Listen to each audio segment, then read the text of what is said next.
everybody, I hope you're well. We are very good, very happy because we are here in the legendary Circuit de Guia. We're here in Macau and we are ready to get into free practice 2 after a rather good free practice 1, particularly for this gentleman here, Michael Ascona, who topped the charts. Before we have a quick word to him, let's not forget that this is the ultimate showdown. This is the weekend. The battle is on between Ted Bjork and Jan Erlache. Jan leads 34 points for this final weekend, so he's got a comfortable cushion, but it's Macau. Anyway, right, let's have a chat to Michael, who came out on top in free practice 1. When we chatted a little bit earlier, you said, right, this is my weekend to win Macau. It's not been done before, so why are you feeling so confident, and why was that such a good FP? Yeah, it's been very good start to the weekend with the P1 on FP1. It's true I had new tires, but I have to say the car was really on the window for being the first laps on the Macau track, which is very challenging. Last 2 years we were fighting also for pole and victories, and we managed to get Norby on the title. So now we are out of the game, so I think it's the year that we can try to go for a pole and victory, and it's what I really want, but we will see. What sort of preparation did you do then, in particular, leading up to this weekend? Sorry? What preparation did you do? Preparation, I mean, just being focused, work hard with the team properly, try not to do mistakes, put the car on the window, and do everything as best as possible, and yeah, just be there. Good. Vamos, Michael. Right, so we can officially say that I would say that's probably about 13 of our 17 drivers who are planning on winning this weekend's race. Obviously, the Link & Co boys will be very much looking after either Ted or Jan. Macau really comes down to qualifying, so that's what's really important, and probably during this FP2 they're really going to be working out how to maximise everything to make sure that they absolutely nail qualifying tomorrow. Just before we finish, let's have a quick word to this gentleman here who has won here before. Quietly confident, sir? You're never confident. If you're confident in Macau, you're going too slow. Yeah, very true. So you were absolutely brooking it in free practice then, were you? No, what everybody's doing is just trying to go out and push their limit so high that, you know, that we're preparing for qualifying. So never confident, just pushing more and more. Good, love it. Have a good one, Ted. I love it. You're never confident if you're in Macau and you're confident, you're not going fast enough. Right, so far, I think pretty much all of the sessions today have been red flagged. Touch wood. Ours wasn't red flagged earlier, and we won't be red flagged again. Fingers crossed. But as always, anything can happen here in Macau, the legendary street circuit. It's going to be a good one. Make sure you're watching free practice 2. Let's go. 1 minute to start.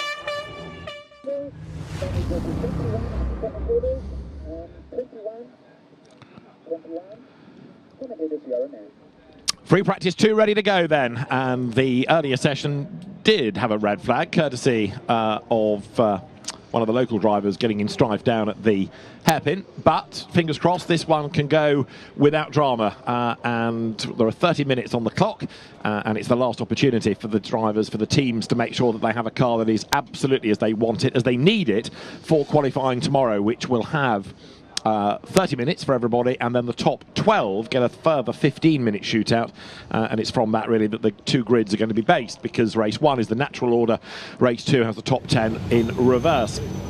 There's your championship leader, Jan Erlache, ready to venture out onto the circuit. They are on the Prix grid, as you can see, and it is going to be Ted Bjork who is going to lead them out first of all, second in the championship. David Anderson and Alan Hyde are trackside. There's a green flag being shown. That means the session is now live, as away goes 186 Esteban Guerrieri, 107 behind is Aurelien Comte, 155 you can see there is Mark Tring-Ha, and on track Jan Erlache, who's not had a Macau victory before. Slippery conditions the drivers are being warned about after the last session of GT4 activity was much interrupted, and a rather broken Ginetta didn't just damage itself, but also put liquid down on the road and do some barrier damage as well. Half an hour ticks away, cars on track. Mikel Ashkona, quickest in free practice 1 this morning. Jan Elaché, the championship leader, was second quickest and led for most of the session. And Norbert Mikelitz, double champion, crowns here at Macau, third quickest. That was free practice 1 this morning.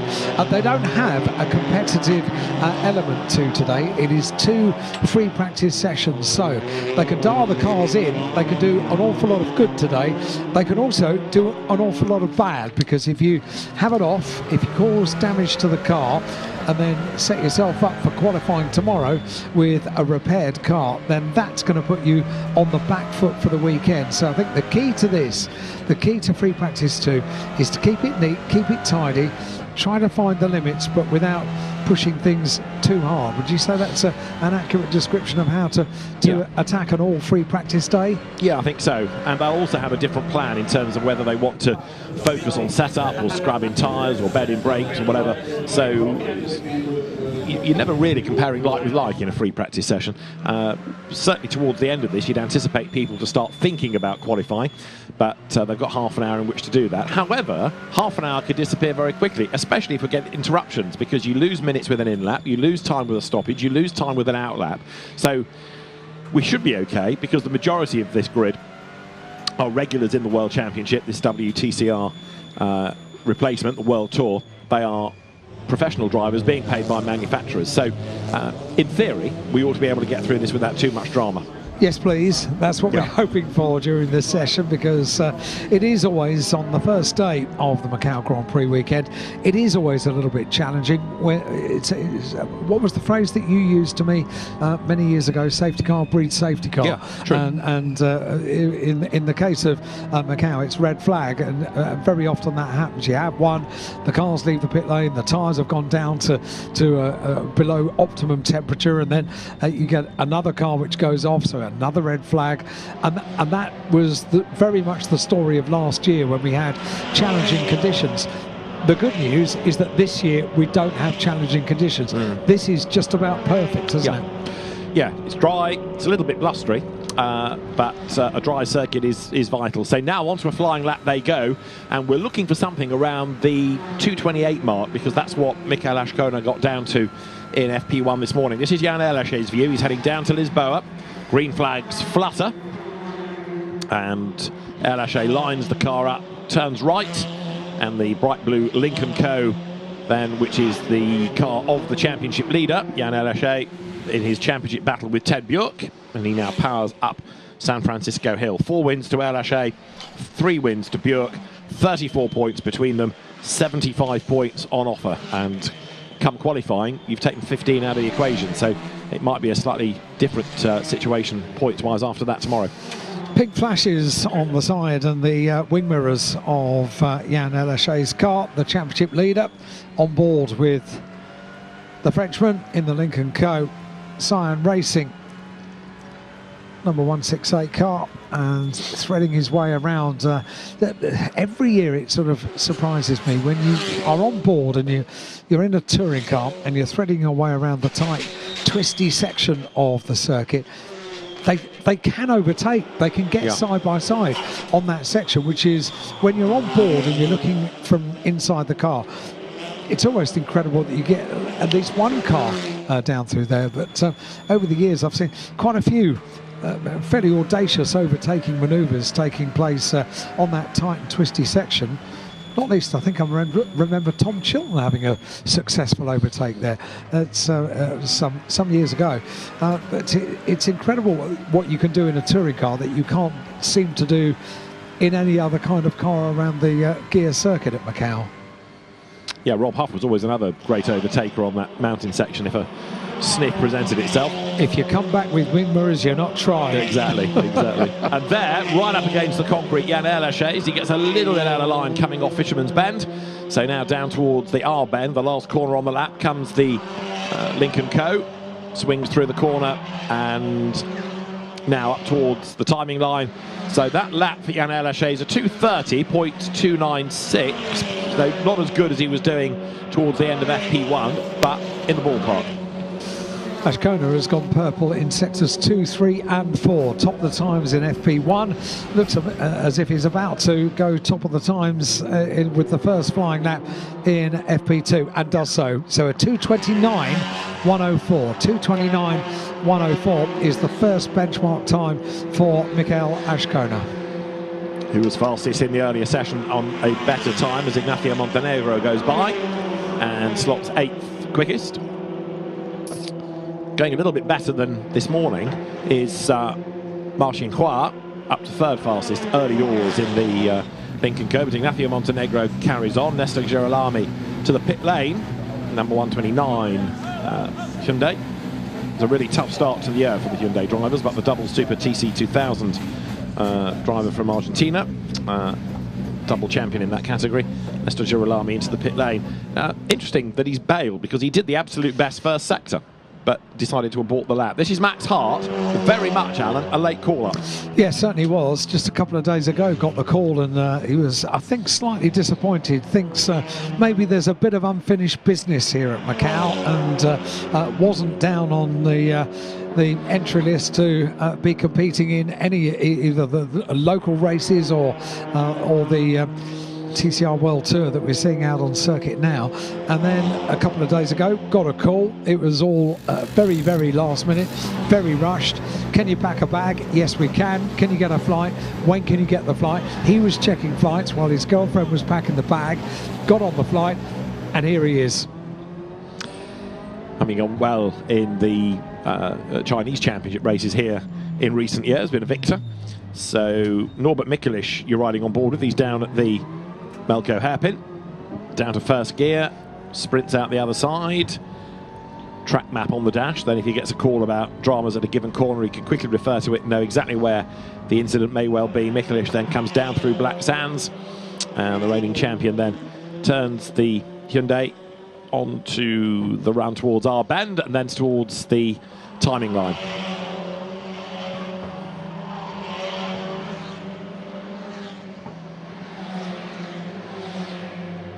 Jan Lachey goes through, but goes slightly slower, in fact, on that lap. Contrast there of the circuit and everyday life going on virtually next door on the parallel lane. Very, very wide coming off our Ben Martin Hua, but he's gone through and is 3rd. Better time, but doesn't improve his position in the order. And Mikulic for the pit lane. Quite the regular, isn't he, Marcin Hua, here at Macau, and in the TCR World Tour event of Macau. The Macau Guia race, of course, on Sunday here, the very historic, very famous touring car race here at Macau, and it features the final round of the Kumho FIA TCR World Tour. 21 minutes of this session just over remain. It's Michael Ashkona who is top of the times in car number 196. A time, a 2:29.104, the best lap of this session so far. That's Nestor Girolami, who pitted at the end of that first flying lap, so we haven't really got a proper time against his name as yet. Norbert Mikulic in as well, and in fact, sorry, that is Mikulic. Nestor Girolami has just left the pit lane. Also back out has gone 228. That's the car of Chen Chang. And Andy Liang, who suffered some damage this morning, also circulating. So having brushed the wall on the run to the Melco hairpin, the car is back out and circulating, which is good. Max Hart's just pitted, and this free practice period ticks on down. There is the charging Michael Ashkona, making the climb now on towards Donna Maria. 3rd in TCR World Tour last year was Michael in the Hyundai Elantra NTCR. Threads his way around Melco hairpin. Just inch perfect. They can position these cars on the exit of the corner, and getting a neat Melco hairpin sets them up for a good run down through Black Sands, down towards Fisherman's and Arbenne. The final 2 right-handed corners on the Guia circuit and could set you up for a good lap. Start to one lap, end to the other. And this is Mikel Ashkona, car 196 into pit lane. So currently top of the times, a 1:29.104. And Mikel with not a push lap that time into pit lane. El Haché already in pit lane. And that's the 186 car that we're looking at of Esteban Guerrieri. Honda Civic Type R, Goat Racing entered car. And Esteban sits inside the car while the team tend to it. We've got 18 minutes and 50 seconds of the session remaining. Free practice for both sessions today for the FIA TCR World Tour cars. Tomorrow, all about qualifying from just after midday local time. Real rush of cars for the pit lane. Largely the Lincoln Co's on block have come in, but also down the pit road has just come Ignacio Montenegro. So with 10 minutes done, time for a tweak or two, maybe another set of boots.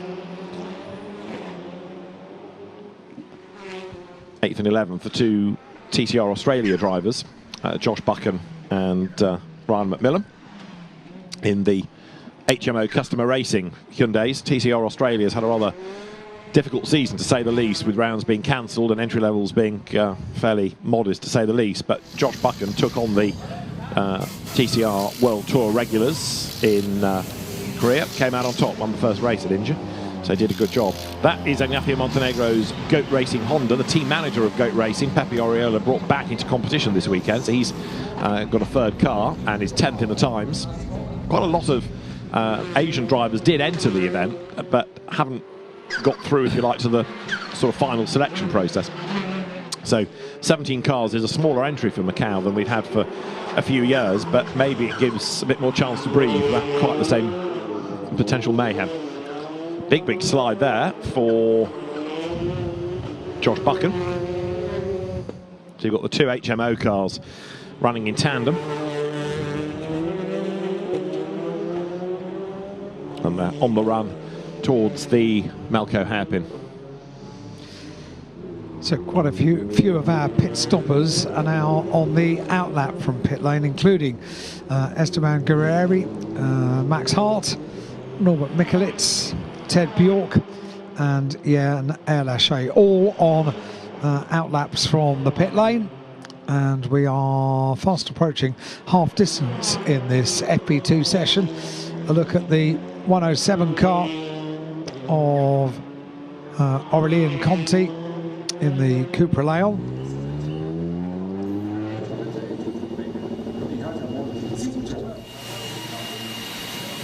So more cars being dispatched from the pit lane.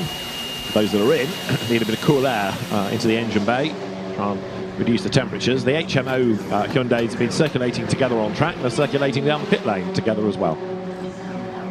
Ashkona, it is top of the times, car number 196 on an outlap from pit lane. And this is on board with Esteban Guerrieri, who currently is only 16th out of the 17 that have done a time. So Guerrieri pressing on, and no doubt will improve towards the end of the session. This is an outlap anyway, so it's not going to be sparkling, but as he comes now up through Donna Maria, it's the next lap that's going to be interesting. This gives you an idea of just how narrow that whole section is down to the Macau hairpin. I was going to say, any onboard shot around the Guia circuit at Macau is impressive and eye-opening in the same sentence, because it does make you realise just how close you are, how inch perfect they place the cars lap after lap, in a touring car especially, in a GT car especially, in a single-seater especially, anything around the Guia circuit at Macau. And that doesn't even get onto motorcycles, goodness me. Yeah, you've got to get up early to watch them, but it's worth doing. Esteban Guerrieri then up towards the timing line to really start a proper flying lap as we get to the midway point in the session. Norbert Mikulits, absolute best sector one. Guerrieri goes by, and now onto a proper flying lap in the Goat Racing Honda, the type of car in the hands of Dawson Borkovic that won last year here. Another driver, sadly, who was on the original entry but not the final one. See how bumpy that section of the circuit is. The Honda hopping and skipping around as Guerrieri bounces his way, speed building out of Mandarin down towards Lisboa. He'll move across the road now to take the line. Hard on the brakes. Big grandstand towering over the circuit on the outside. The Lisboa Hotel on the outside of the circuit. And then now you run, if you like, away from town up towards the mountain circuit, up San Francisco Hill, past the hospital on the left-hand side, and on the right, the walls to be avoided. On the left, the barriers. Drop down the hill and then stand on the brakes as you get towards Maternity Bend. Sharp corner, back onto the power, and this is Norbert Mikulich, who has now done 2 absolute bests, make that 3 absolute bests. I was going to say, I think we might be crossing over to Norby in a couple of minutes because, yeah, he was purple in Sector 1, personal best in Sector 2, overall best in Sector 3 and 4, and this the final sector. So expect this car to go top of the times in a couple of moments. The 105 Hyundai comes around the final turn up towards the timing beam, currently 8th. And now goes top. So a 2:28.386 with 3 overall best sectors and 2 personal best sectors on that lap. 2:28.386. Which is about a 10th slower than Mikael Ashkona did in the earlier session today. So it's a good time, but it's not quite the best of the day. This is Mikulich's view, and by the look of it, he's still on the attack on his next lap as well. Let's see what the first sector is. It's slightly down, and it's down by a second, so it's not going to be a flash lap, this. Jan Erlechet, meanwhile, has put in a personal best in Sector 3, an overall best in Sector 2. So this is going to be a lap worth having a look at. Max Hart has just gone personal best in all of the sectors, so up to 12th place for 108, Max Hart, in that late call-up entry for this weekend. Jan Erlechet has now backed that overall best and personal best in sectors 2 and 3 respectively, with a personal best in Sector 4 as well. So this might be on for a good lap for Jan Erlechet. Yeah, it should be decent, shouldn't it? So, as you say, 2 personals and an absolute. Here he comes then, last sector. A 2:28.3 to beat the championship leader. Also trying to stay ahead of Ted Bjork, and he goes second, in fact, so he misses out by half a second on the Mikulich lap. Now, where's Ted Bjork? 5th, and a 2:29.7 versus a 2:28.9. It's still quite a margin, isn't it, between Erlechet and Bjork? So a few improvements going on. Montenegro is putting in some personal bests. Max Hart is putting in some personal bests. Chang is also doing the same further down the order. And Marcin Hua has just put in all green, so all personal best sectors. But still drops down the order slightly on that last lap for 155. So down in 5th place now. So it's Norby Mikulich that tops the times, a 2:28.386, and we're 11.5 minutes just under of this second free practice session. Once we complete today, that's it for free practice for touring cars. They're going to be qualifying tomorrow in 2 sessions, and then racing on Saturday and Sunday as well. Right, so Pepe Oriola here goes through after couple of years out of the cockpit, running the team manager for Goat Racing, but Pepe Oriola is always has always been a very quick driver, that's for sure. 14th is the Honda, the rust being filed off, but he's getting there. Mikulich, Erlechet, Ashkona, Girolami, Ma and Björk, the top 6. Lo Se Ho also going quite nicely to be 9th. He's probably the best of the interlopers of the weekend in terms of experience, and that's Oriola getting it wrong at Lisboa. Goes straight on, did the right thing, knew he wasn't going to make the corner, so rather than try to and risk a spin or risk understeering into the barrier, goes up the escape road and now has to do a 3-point turn. Should be able to get the car back underway soon. And this is what Oriola did. Brakes late, the car quivers under braking, and it's just never going to make the corner. And Oriola experienced enough to know not to fight it, because if you do, you're going to end up in the wall. So he lets the car run at the escape road, keeps the revs up, keeps the engine alive, and then sorts himself out. It's what it's there for. Yeah, exactly. And doing exactly the job, and getting the car turned around pretty quickly as well, which was good news, because we've got indication the car has rejoined, and there's the proof. It has rejoined and on its way. No harm done, and very, very good driving, I would say. Same is true of Jan Erlacher in terms of good driving, because he's done 2 personal best sectors then on this lap as he tries to narrow that deficit to Norbert Mikulich, and a 2:28.9 was the lap, so it was slightly down, oddly, but only by hundreds, so the plan didn't quite work. This is Erlacher with the final third of the session now underway, and his teammate and championship rival Ted Björk has come down the pit lane for a tweak or two, and maybe a discussion with his engineer Paul Ridgway, the very experienced British engineer. And this is Erlacher then coming down through Lisboa. Paul Ridgway there just turning around with his back to you now on the grey hair headset. That's Ted Björk's engineer. Engineers also for drivers in the British Touring Car Championship, does Paul, whose engineering career I think started looking after Ben Hur. It was certainly a few years ago. Rob Collard in touring cars, as far as I remember. Slightly more recent than Ben Hur. Yeah. many years ago, when Rob Collard was driving a little Renault Clio. He was Paul Ridgway was Rob's engineer. That's the first time I remember chatting to him all those years ago. Goodness me. Well, right now, with 8 minutes on the clock, Ted Björk is 7th in the time, so Paul Ridgway needs to sprinkle his magic powders over that car. This is the car of Lo Se-ho that I was mentioning a little while ago, and he's gone well to be 10th. Think back to 22, he had that huge accident coming with a bit of help out of Mandarin. But Lo Se-ho has always been very fast around here and has regularly been there or thereabouts in TCR Asia, TCR China, and has had that sort of wild card entry into the TCR World Tour in the past as well. Norbert Mikulich out from pit lane, so too Nestor Giolami, so too Max Hart, and so too the number 69 car of Andy Liang makes his way out of pit lane. 7.5 minutes of the session remaining. Oh, that was close, wasn't it, coming through Lisboa? Goodness me. I don't think you could be any closer and get away with it, could you?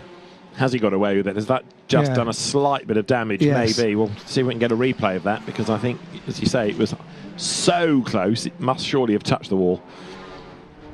Anyway, Oriola is still charging on. Lisboa is his bogey corner, isn't it? That's a couple of dramas he's had there. Let's have another look at it as the cars drop down the hill. So this is Oriola hard on the brakes for Lisboa. He's been up the escape road once, and this time he's wide, and I think he's got away with that. Well, I think he may have just rubbed it, but yeah, in terms of damage, you're right, he has got away with it, but you don't get many get out of jail free cards like that. And you're right, 2 consecutive laps, and both times down at Lisboa. Oriola's not raced here since 2018, so it's been a long gap. I'm trying to remember exactly how far you can push and where and when.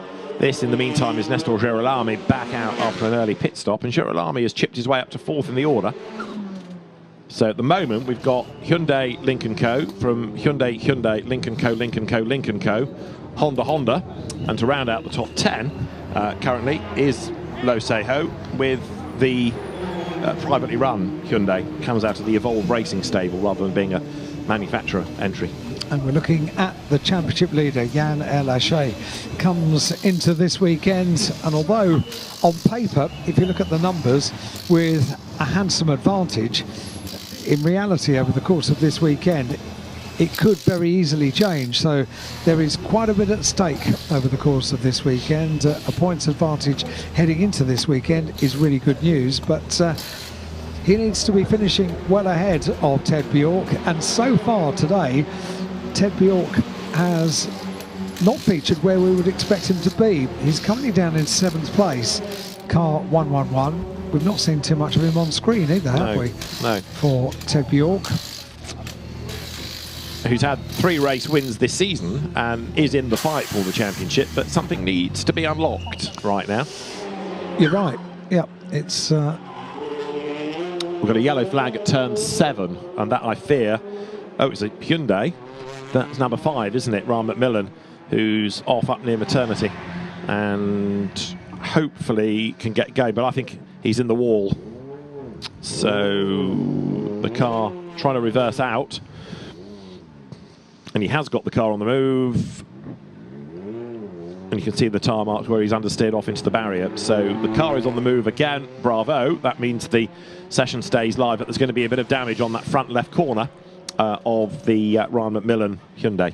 That's a relief. With 4.5 minutes of the session remaining, we couldn't have really dealt with a car that was stricken out on circuit, could we? Because the session would undoubtedly have been stopped to recover the car and then not restarted. So we're into that little zone, aren't we, where if there is a problem, then it might... Right, OK. What we've did I got say? another one. No, that's OK. Esteban Guerrieri, who's been up that escape road in the earlier session, I seem to recall. Yep. And he turns the car around.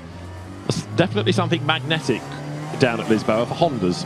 It's drawn Guerrieri and Oriola off. It has, hasn't it? Yeah, it's been problematic, that's for sure. So confirmation on the screen that car 186 has rejoined. That's Esteban Guerrieri, who we just saw down the escape road. That's good news. And with 3.5 minutes of the session remaining, and Norbert Mikulits top of the times with the purple in sector 1. Nothing significant about sectors 2 or 3 on this lap for Norbert Mikulits and Jan Elaché on an outlap from pit lane. But like we've said before, you're not going to be a hero on free practice day, are you, in these 2 sessions? But you could upset the entry into qualifying day tomorrow. Definitely, most definitely. So the last 3 minutes underway. Mikael Ashkana still pressing on. 3rd in the times right now. It's Mikulish from Elaché from Ashkana.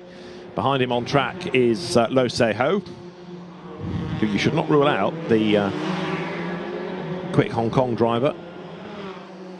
You've got a mix, of course, of the Hyundai Elantras as well as the i30N, which is what Lo Se-ho's got, the earlier car. Max Hart's Cooper has just gone across the line, and he's 13th, just behind his teammate Aurélien Comte. Mikael Ashkana has now done an absolute best in the 2nd sector. So there are still a couple of things to shake out of this session. There are, with just over, so slightly shy of 2 minutes left in this session. Personal best for Ashkana in sector 1. Overall best in sector 2, and a yellow flag down at turn 3 again. And it's Oriola again. And it's a Honda again. And 5 has stopped again. So that was trying to limp back anyway, wasn't it, Ryan McMillan's car? It was, yeah. I'm more worried about the Hyundai than the Honda. A car 186 no, 186 Esteban Guerrieri has rejoined, but now we've got a red flag. And that's the Hyundai, and that's the end of your session with 1:43 on the clock. So session done, won't be resumed, and we can add that to our list of red flags, which is now on page 2. So a minute and a half, and we'll have a look and see exactly what happened in those 2 incidents.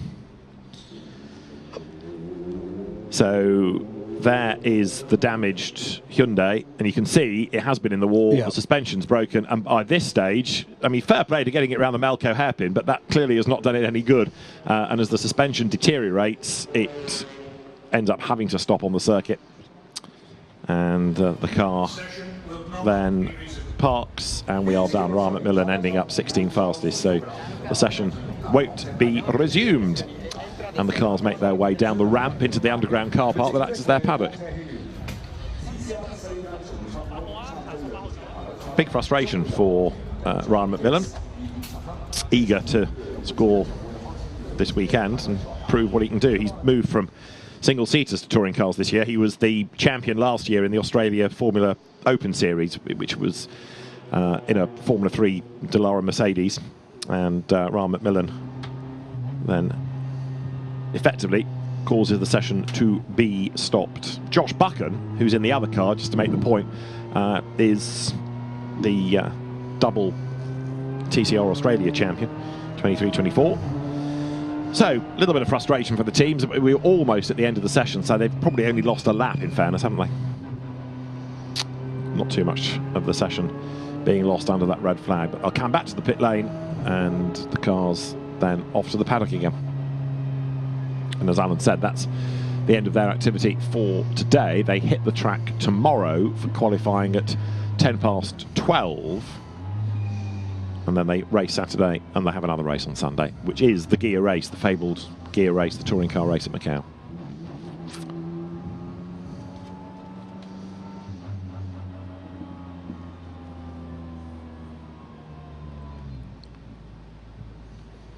So Ted Buick's car being pushed up the pit lane, Norbert Mikulisch driving into the pits. And the car for either technical checks or the paddock, depending on what the race officials require. And there was Jan Erlaché, whose day has been a good one. He may not be the outright fastest, but more crucial this weekend is perhaps to be ahead of Ted Buick. And he has done that in 2 sessions thus far. So, Norbert Mikulisch, the fastest from Jan Erlaché and Mikkel Ashkona. It's Nestor Girolami, 4th from Santiago Urrutia, and then Marcin Ha, 6th. Ted Buick's ahead of Esteban Guerrieri, then Ignacio Montenegro and Lo Seho taking 10th. Josh Buchan, 11th from the Cupras of Aurelien Comte and Max Hart. Pepe Oriola's Honda, 14th from the Chen Chang and Ra McMillan duo, and then it is the car of Andy Liang, the repaired Hyundai, that rounds out the order. So red flag to end the session with the car of Ra McMillan up against the wall with that broken suspension. And Norbert Mikulisch it is then who rounds out FP2 as the fastest by just a smidge over half a second. So not a massive gap at all, but a good way to round out the day for the Hyundai squad in their battle, as ever, with Lincoln Co. Norbert Mikulisch, then the fastest. If you thought I was joking about the paddock being an underground car park, there's evidence that we certainly weren't joking. The ramp takes them down to the car park. That's where the teams are based. Different championships on different floors as well. So you've got the touring cars, you've got F4, the road sports, and the GT4 teams all down there. So Jan Erlaché, championship leader, makes his way into the queue, ready to drop down into the paddock. And as I say, staying ahead in the championship battle with Ted Buick, and he's been ahead of him in both sessions today as well. Qualifying tomorrow is going to be fascinating in the Kumho FIA TCR World Tour. And that's it for the touring cars for today.